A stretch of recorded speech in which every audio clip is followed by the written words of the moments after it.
Welcome to ज्ञान बिंदु classes. Mathematics में हम परसेंटेज पढ़ रहे थे। कल हमने परसेंटेज की फर्स्ट क्लास ली थी। आज हम परसेंटेज की सेकंड क्लास लेंगे। ठीक है, देखो विषय सबसे पहले, जैसे मैंने कोई भिन्न ली, क्या ली? कोई मैंने ली 3/2। कितनी ली? 3/2। तो 3/2 है ना, इसका मूल मान कितना है? मूल मान 2 है। और इसका परिणाम कितना है? परिणाम इसका 3 है। 3। तो एक बात आपको याद रखनी है कि जो ये नीचे 2 है, जो नीचे 2 है ना, इस 2 में कितना जुड़ रहा है कि 3 आ रहा है? 1 जुड़ रहा है। कितना जुड़ रहा है? 1 जुड़ रहा है। और इस 2 का मान जो नीचे है ये तो है 100। कितना है? 100। और जो ये 1 जुड़ा है ना, इसका मतलब 1, 2 में 1 जुड़ा है, तो 1/2 का मतलब कितना हो जाएगा? 50%। तो इसका मतलब कितना हो गए? 150% हो गया। अगर मैं आपसे कहूँ 1/2 की बात आ रही है, किसकी आ रही है? इसका मतलब कितना है? 50% है कि नहीं बताओ? है 50%। 50% को 50 में क्या लिख सकते हैं? 100 लिख सकते हैं। क्या कितना लिख सकते हैं? अगर 2 में अगर मान लो इसमें परिणाम जुड़ेगा तो ये कितना हो जाएगा? 3/2 हो जाएगा कि नहीं हो जाएगा बताओ? अगर इस 100 में ये 50 जुड़ेगा तो ये 150 हो जाएगा कि नहीं हो जाएगा? 150%। और 150% को क्या लिखते हैं? ये लिख सकते हैं आप।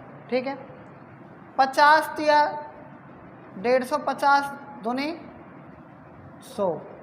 चाहे कहो 3/2, चाहे कहो आप 150/100, एक ही बात है। हमको कुछ ऐसे सवाल समझने हैं जिनमें ये इतनी मतलब बड़ी संख्या नहीं होनी चाहिए, उसको हम छोटी संख्या में बदल देंगे। बड़ी संख्या से सवाल क्या होगा? बड़ा हो जाता है, और छोटी संख्या से सवाल क्या हो जाता है? छोटा। आप जितनी मतलब इन परसेंटेज को आप भिन्न में बदलेंगे, उतनी ही जल्दी आपका क्या हो जाएगा? ये सवाल सोल्व हो जाएगा। क्लियर है? ठीक है, आगे आप पहले प्रश्न पर चलते हैं। ठीक है, यहाँ से आपका पहला प्रश्न स्टार्ट होगा। कैसे? जैसे पहला सवाल है कि 48 का कितने % 6 है। पहला एग्जाम्पल है आज इसमें, 48 का कितने % या 48 का कितने प्रतिशत 6 है। यही पूछा है आपसे। 48 का कितने प्रतिशत क्या है? 6 है। 18 का कितने प्रतिशत 36 है। सेकंड सवाल, 18 का कितने प्रतिशत क्या है? 18 का कितने प्रतिशत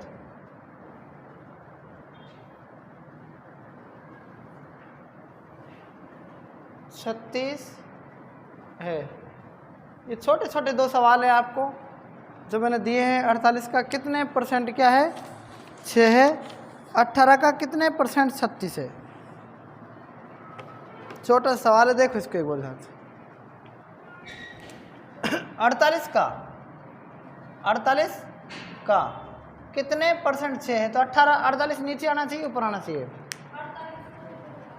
48 ऊपर आना चाहिए? नहीं, इसके जब सॉल्यूशन आप करेंगे तो इसमें 48 कहाँ आना चाहिए? नीचे आना चाहिए। ठीक है, और 48 का कितने % क्या है? 6 है। 6 एकम 6 और 6 8 48। 1/8 की कितनी % होती है बताओ?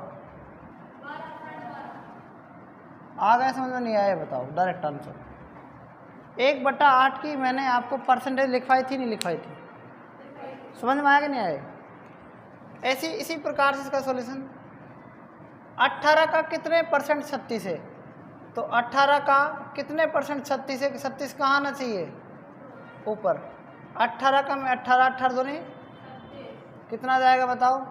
2 का 2 आया है, मतलब ये कितना आया है? और 2 का मतलब कितना होता है? 200% आना चाहिए।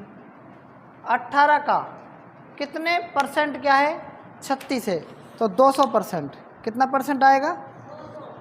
ठीक है, 18 का कितने परसेंट 36 है? 18 का 200% 36 है। अब तीसरा सवाल है 3 किलोग्राम का कितने प्रतिशत 12 ग्राम है? 3 किलोग्राम का कितने प्रतिशत 12 ग्राम है? एग्जाम्पल 3 किलोग्राम का कितने प्रतिशत?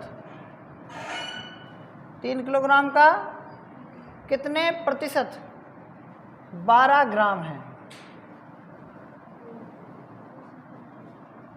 12 ग्राम है। एक साल आपको ही बताना है अभी ना।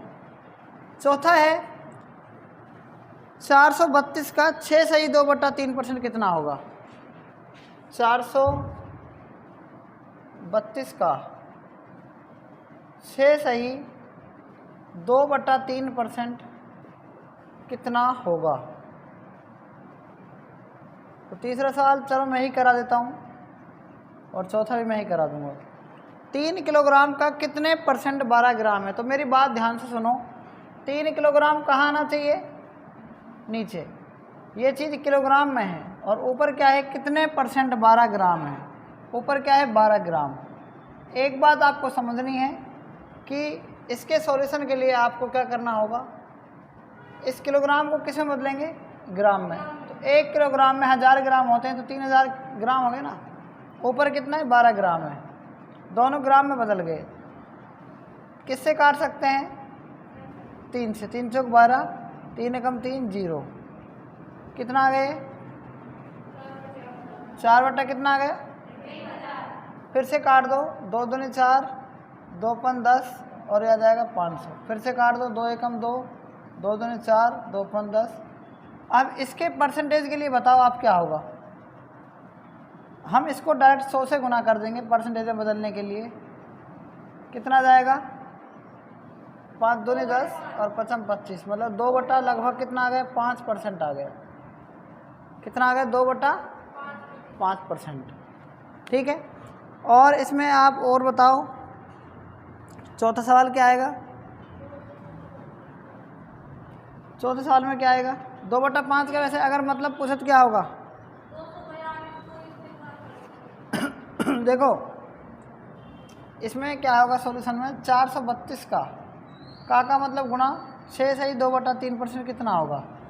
तो आपको पता है 6 सही 2/3% की फ्रैक्शन क्या होती है?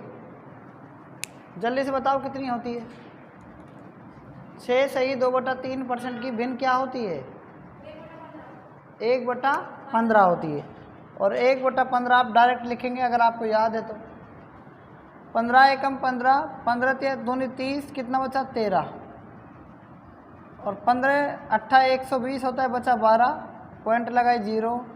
15 8 120 मतलब 28.80% आ जाएगा। समझ में आया कि नहीं आया? अगर आपको डायरेक्ट ध्यान है तो भिन्न, क्योंकि 6 से ही 2/3% की जो भिन्न होती है वो होती है 1/15। आपको याद होना चाहिए कि 1/15 इसकी कैसे होती है? 6 से ही 2/3%। याद रखना 6 से ही 2/3 को क्या लिख सकते हैं? बटा में 100 लिख सकते हैं ना। 6 तिया 18 और 2 20, 20/3 लिख सकते हैं। परसेंटेज की जो 2 जीरो है इसको इसका मतलब यहीं पर लिख सकते हैं। इससे कटेगा 2 एकम 2, 2 एकम 2 और 2 पंच 10। कितनी आ गई भिन्न? 1/15। ये मैंने आपको कल सिखाया था, क्योंकि मैं आपको बार बार ये चीज़ें नहीं बताऊंगा, इसलिए आप पीछे से देख कर लिख सकते हैं, क्योंकि आपको याद हो जाने चाहिए भिन्न। ठीक है। आप इनका डायरेक्ट आंसर दे सकते हैं यदि आगे निकलना है तो। ऐसे इसी प्रकार से करना होगा। नोट करो इसको आप यहाँ तक।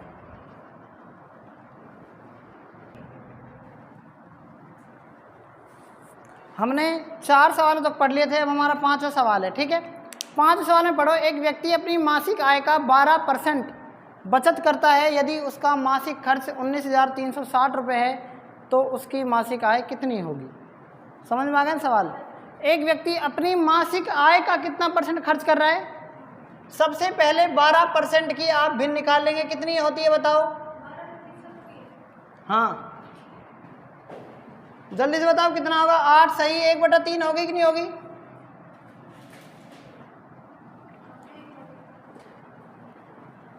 कितनी होगी जल्दी बताओ। देखो ये 12% की फ्रैक्शन होती है आपकी 3/25, यही होती है कि नहीं होती है बताओ। होती है ना। क्यों होती है?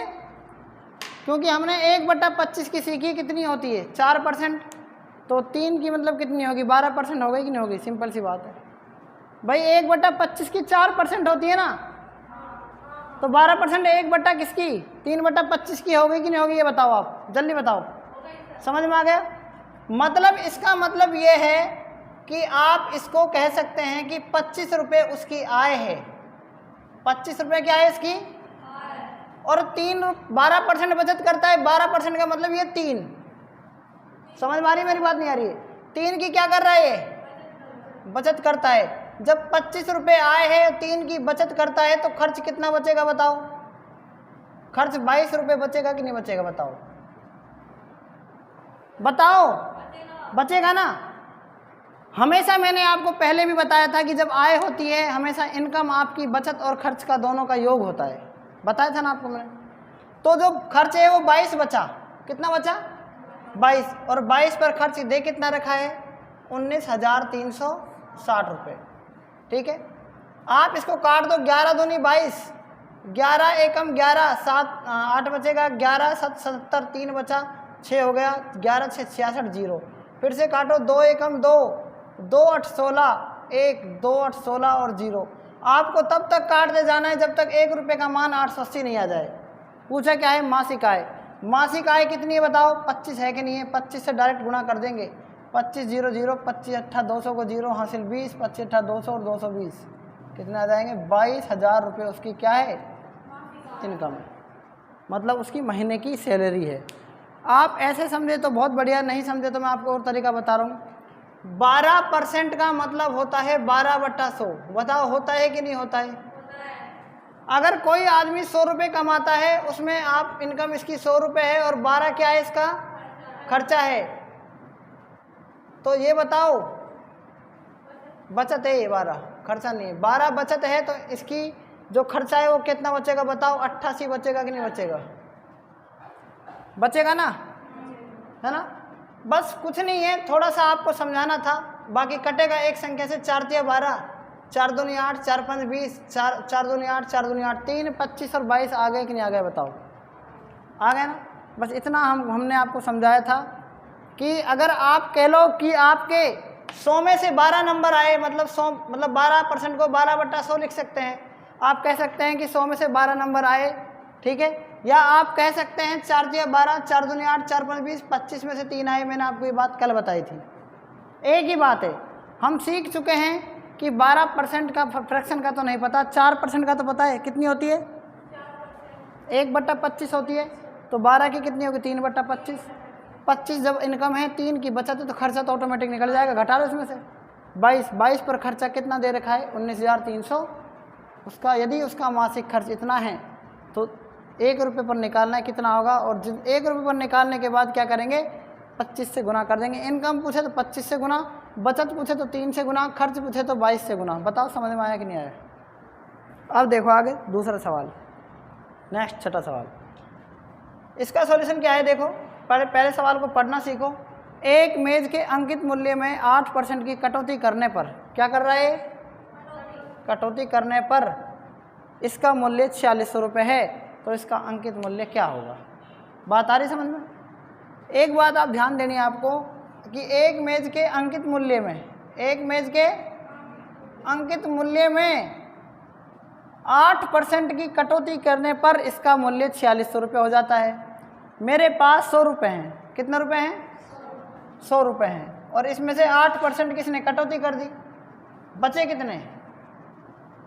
अंकित मूल्य होता है MRP, मार्क रिटेल प्राइस, ठीक है। 8% की भिन्न देखो क्या होती है, सबसे पहले तो आप कितनी होती है बताओ, यही होती है कि नहीं होती 2/, मैंने भी बताया आपको, जब 12% की 3/25 है तो 8 की कितनी होगी 2/25, तो 4 की कितनी होगी 1/25। समझ क्यों नहीं रहे हो आप? नहीं बैठी बात समझ में? अब ये 25 रुपये क्या है बताओ, अंकित मूल्य है, क्या है, और 2 रुपये की क्या कर दी इसने, कटौती कर दी। मतलब बचे कितने, 25 में से 2 की कटौती करने के बाद 23 बचे, और 23 पर कितना मूल्य है, 4600। समझ में आया? 23 से कम 23, 23 दूनी 46, 200 आ गया, मतलब 1 का मान 200 आ गया। पूछा क्या है अंकित मूल्य, अंकित मूल्य कितना है बताओ, 25। तो 25 से गुना करेंगे, 25 दूनी 50, तो आंसर कितना आ जाएगा, 5000 रुपये इसका क्या आ जाएगा आंसर।